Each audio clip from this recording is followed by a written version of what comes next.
The push for nurses and midwives across the Northwest and New England to receive a pay rise has reached the floor of state parliament. Northern Tableland's MP Brendan Moylan moved a general business notice of motion at Macquarie Street on Friday.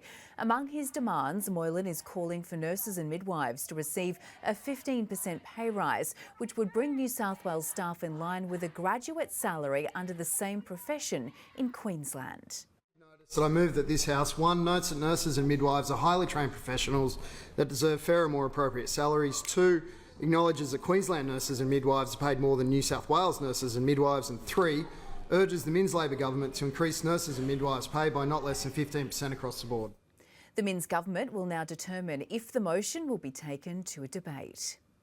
Dozens of Northwest women united this weekend with one goal in mind: to reduce birthing mortality rates in developing countries. It's a sobering mission, but just one of many endeavours in the Zonta Club's efforts to empower women at home and abroad. At a Tamworth home, a small plastic bag will soon make a world of difference to mothers and newborns overseas. These kits can make a difference between life and death. Birthing kits not much larger than an envelope are being prepared by the Tamworth Zonta Club. Some of these women are giving birth not in hospitals but in just out in fields or on mud floors.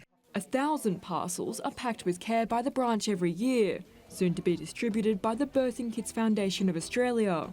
Particularly in Africa but also in Asia. It's a rudimentary kit containing a plastic sheet, soap, gloves, scalpel and string, far from the comforts of our sterilised hospitals.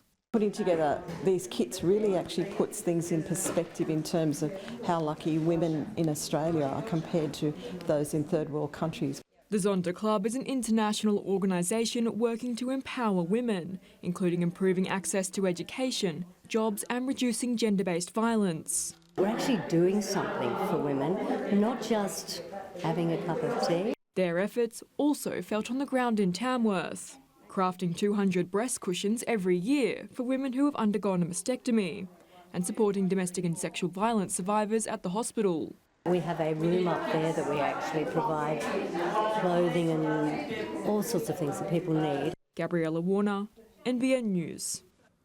Tamworth residents have been left scratching their heads, claiming they've been overcharged for their green bin collection. Some locals are reporting they've been charged despite not having a green waste bin or have received a more expensive bill than expected. Council is investigating and advises all locals who believe they've been impacted to contact their customer service team.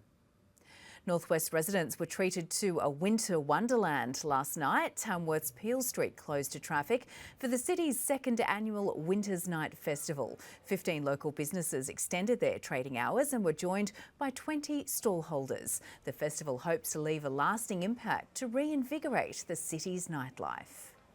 I'd love it to, open the way for the community to be more involved and potentially, hopefully, have some more events down this end of Peel Street. The event was made possible through a $150,000 grant from the state government's Vibrant Streets package. The funding will also support events in Cotingal, Manila, Barraba and Nundle later this year. After decades of community advocacy and funding from 3 levels of government, the last section of the Fernley track is finally complete. Lake Macquarie Council officially opened the newest section today, with hundreds already making use of the pathway. Connecting Adamstown to Murray's Beach, the final stretch of the Fernley-Awabakal shared track is in place. 27 kilometres, that's a pretty big feat, and I think as a community we just celebrate it. You will never see this path without somebody on it. And despite less than ideal weather, crowds were eager to try out the latest 3.5 kilometre instalment from Belmont to Blacksmiths. This 400-metre stretch is a focal point of the track, taking in the culturally and environmentally significant Belmont Lagoon. But building an elevated boardwalk over the wetlands wasn't without its challenges. We've had issues with engineering, we've had issues with the rain, it's been delayed, and then we wanted to make sure that we had that cultural heritage huge history involved in here as well. The track, now the longest active shared pathway in the Hunter, is hoped to attract visitors from all over. We're already known for our beautiful scenery, but having this picturesque 27 kilometres, it will mean that we'll be a tourist destination. People will come here in droves to view this beautiful track. Montana Claire, NBN News. And looking at the weather for your local region today, cloudy with moderate east-southeasterly winds for the northern tablelands, mostly clear today for the northwest. 6 to 21 the range at Tamworth today, 21 also at Narrabri, 22 for Moree, 3 to 14 for Armidale.